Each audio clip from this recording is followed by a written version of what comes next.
Assalamualaikum dan salam sejahtera. Bertemu kembali Cikgu Syafiq dalam channel PDPR kita. Di hari ini saya nak sambung lagi tajuk, masih lagi tajuk keceronan. Di bawah tajuk keceronan lagi, iaitu saya menggunakan simbol M sebagai keceronan. Dan hari ini kita membincangkan beberapa contoh soalan. Kita menggunakan buku ni, matematik. Jadi dalam video kali ini kita tonton video sambil membuat latihan. Contohnya soalan 4C diberikan contoh. Selepas pelajar melihat contoh tersebut, pelajar terus boleh membuat latihan 4A dan B. Nombor 5 pun sama. Jika pelajar boleh tekan pause selepas melihat contoh 5D, tekan pause, kemudian pelajar terus boleh membuat latihan 5A, B dan C. Dan begitulah seterusnya. Kita masih lagi pada tajuk keceronan, iaitu bab yang ke-11. Bab yang ke-10. Muka surat 89. Muka surat 89. Muka surat 89. Soalan nombor 4. Soalan 89. Saya beri contoh yang paling agak mencabar lah, iaitu 4C. 4C kalau kita tengok bawah sekali, yang bawah sekali ni, kita ada satu garis pintasan. Kita ambil JK dulu. Dia melintas paksi Y pada koordinat 5 dan paksi X pada koordinat negatif 1. Negatif 1 dan 5. Jadi kita ambil satu garisan yang melintas pada 1 dan negatif 1 dan 5. Negatif 1 dan 5. Okey, ini untuk garis JK. JK. Okay, nampak bengkok sikit tu sebenarnya kamera ni.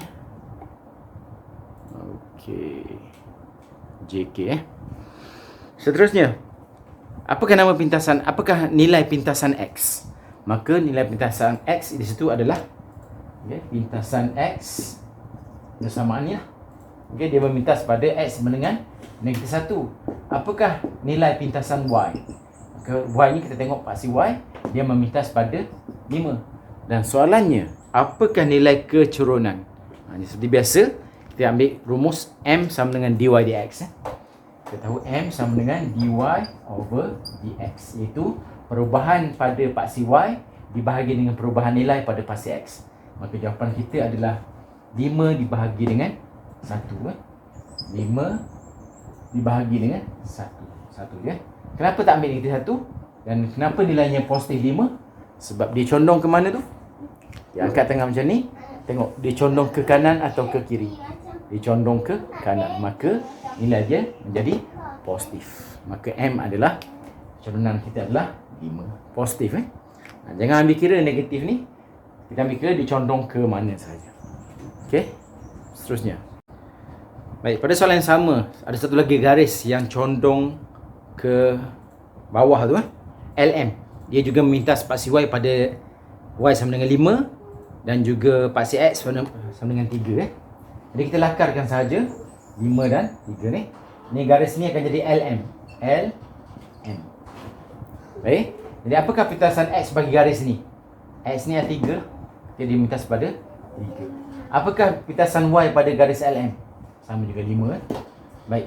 Jadi M kita tahu adalah perbezaan dy dx.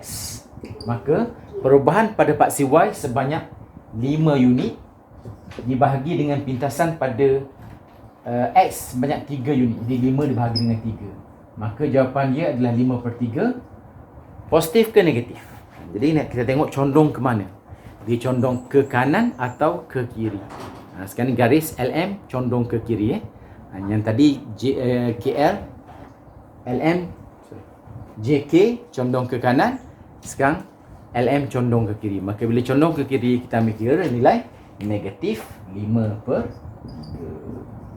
Jadi koordinat positif negatif ini tidak mengaruhi nilai positif atau negatif keceronan, tetapi condong ke mana itu mempengaruhi. Ke kanan nilai positif, ke kiri nilai negatif.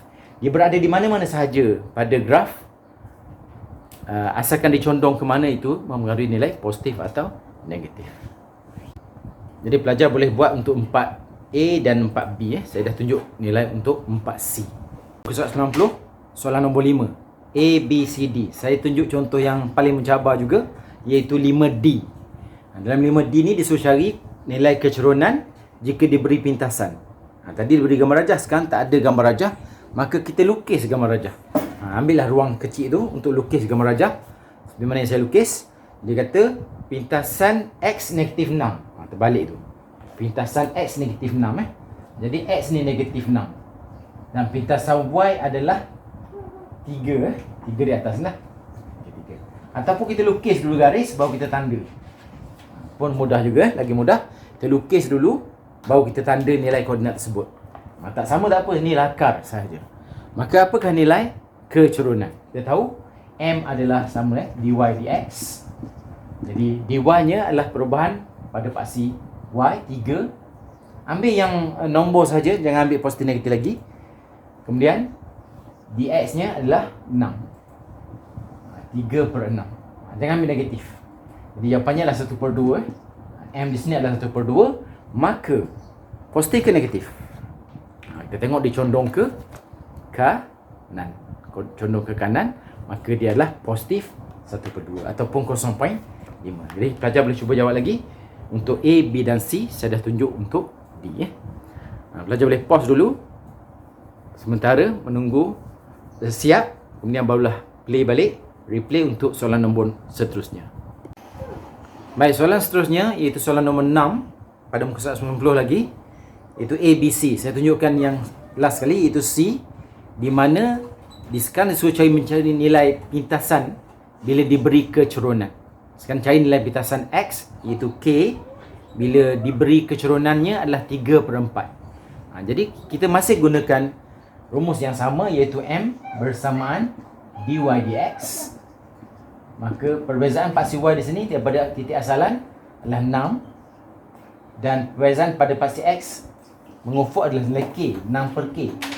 Bila 6/K bersamaan dengan 3/4, maka K nya berapa? Okay. Kita tukar tempat je lah.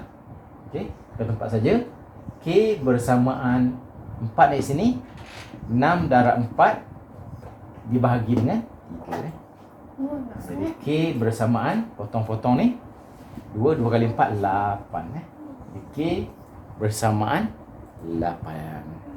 Jadi K tengah 8 Okey. Jadi pelajar boleh jawab untuk soalan seterusnya A dan B. Teruskan. Baik, untuk soalan seterusnya, soalan nombor 7. Yang mana kecerunan yang paling besar, mestilah yang paling curam. Soalan yang ke-8, apakah nilai positif, negatif, sifar atau tidak tarif? Positif dia mesti condong ke kanan, negatif condong ke kiri, sifar dia mendatar macam lantai tu je. Macam lantai meja semua tu adalah kecerunan sifar. Tidak tertarif, menegak. Macam paksi Y ni menegak, tidak tertarif. Soalan nombor ke-9, selesaikan masalah berikut. Jadi pelajar boleh cuba jawab. 9, 10 ada A dan B, dan juga 11 soalan terakhir. Ini lebih pada kebat lah, lebih mencabar. Dan jika pelajar dapat menjawabnya, insya-Allah semua tajuk-tajuk kecerunan sebelum ni tidak ada masalah. Jadi teruskan belajar kendiri dari rumah, teruskan bersemangat, bermotivasi, cari jalan untuk supaya kita tidak merasa bosan berada di rumah, dan terus ber-PDPR bersama cikgu. Itu saja. Sila like, share dan subscribe untuk mendapatkan video lebih menarik pada masa akan datang. Terima kasih. Assalamualaikum. Bye.